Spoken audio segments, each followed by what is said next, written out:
Assalamualaikum warahmatullahi wabarakatuh. Saya Syarif Alawiyah dari kelas PPB. Di sini saya akan menjelaskan tentang filsafat ilmu pendidikan. Arti filsafat. Filsafat berasal dari bahasa Yunani filosofia yang artinya cinta akan hikmat. Filsafat adalah kajian masalah mendasar dan umum tentang persoalan seperti eksistensi, pengetahuan, nilai, akal, pikiran, dan bahasa. Menurut para ahli, filsafat merupakan pengetahuan dan penyelidikan dengan akal budi, mengenal sebab-sebab, asas-asas hukum, dan sebagainya daripada segala yang ada dalam semesta ataupun mengetahui kebenaran dari adanya sesuatu. Jadi di sini itu digambarkan filsafat itu mencari tahu sesuatu yang sudah ada, tapi dengan cara yang berbeda. Misalnya, pohon menjatuhkan buah, bagaimana menjatuhkan buahnya ke bumi, dan bagaimana cara pohon itu bisa menjatuhkan buahnya ke bumi. Gimana cara pohon itu jatuh? Kita mungkin melihatnya terjatuh, tapi dengan filsafat kita bisa menemukan jawaban bahwa buah itu jatuh ke bumi karena adanya gravitasi dan karena buah itu sudah masak atau sudah matang. Makna pendidikan. Secara bahasa, definisi pendidikan adalah proses pengubahan sikap dan tata laku seseorang atau kelompok orang dalam usaha mendewasakan manusia melalui upaya pengajaran dan pelatihan.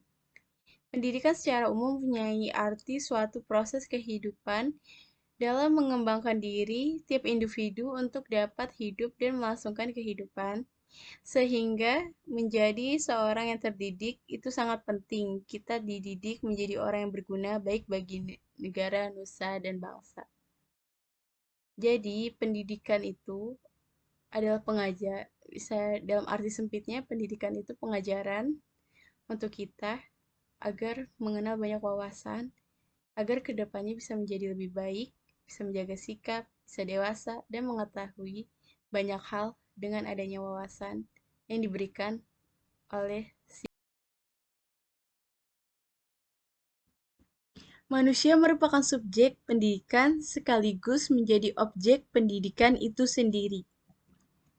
Pedagogik tanpa ilmu jiwa sama dengan praktek tanpa teori.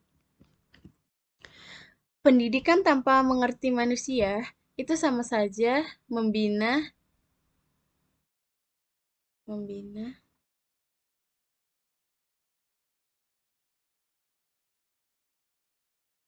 itu sama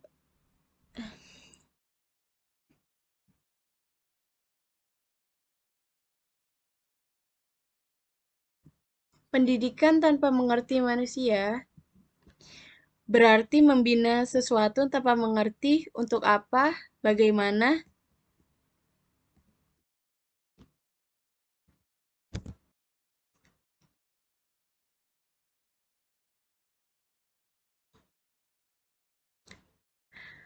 Hakikat manusia sebagai makhluk alamiah dan sosial.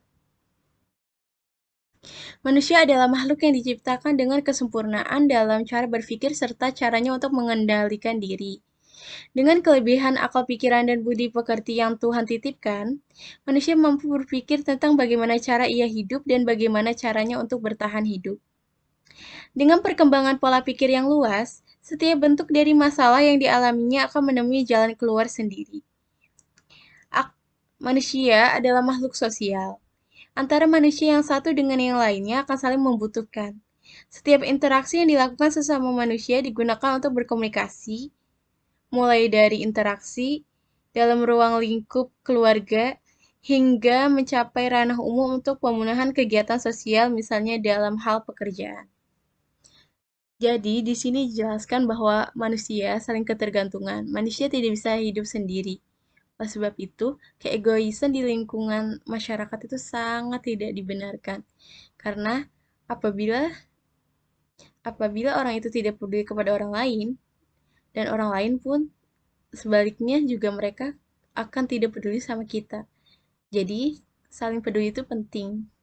Setidaknya tegur sapa Jika tidak memberi apapun, setidaknya tegur sapa itu penting.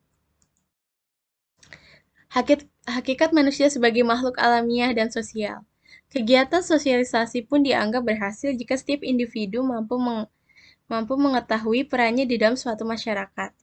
Hendaknya setiap orang menjaga perilaku dan bersosialisasi. Perilaku manusia dalam menyikapi kehidupan bisa menjadi tolak ukur baik buruknya seseorang di mata publik. Sikap mencerminkan pribadi kita, bagaimana seseorang bersikap dan bagaimana cara ia dalam berperilaku merupakan wujud jati diri yang ia miliki. Dalam bersosialisasi, seseorang bisa mendapatkan citra yang baik jika halnya perilakunya sopan dan santun.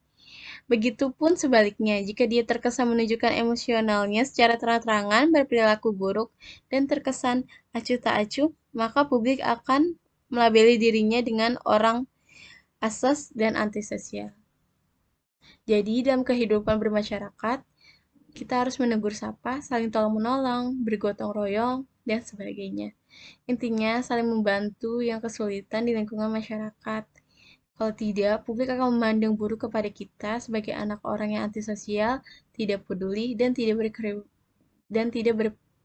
berkeperiman dan tidak berperi kemanusiaan apabila kita tidak orang yang cuek dalam ilmu orang yang cuek dalam masyarakat sering tidak peduli dengan apa yang orang lain lakukan, kerjakan, dan bahkan orang lain alami. Contohnya, bila ada seseorang di suatu rumah, bila ada seseorang di suatu rumah yang meninggal, dia meskipun itu di samping rumahnya dia tidak akan peduli karena dia antisosial ataupun dia bisa dibilang egois atau masa bodoh.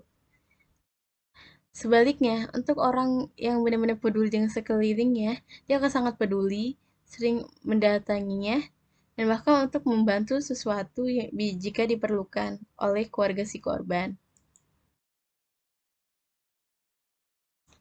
Sekian dari saya. Wassalamualaikum warahmatullahi wabarakatuh.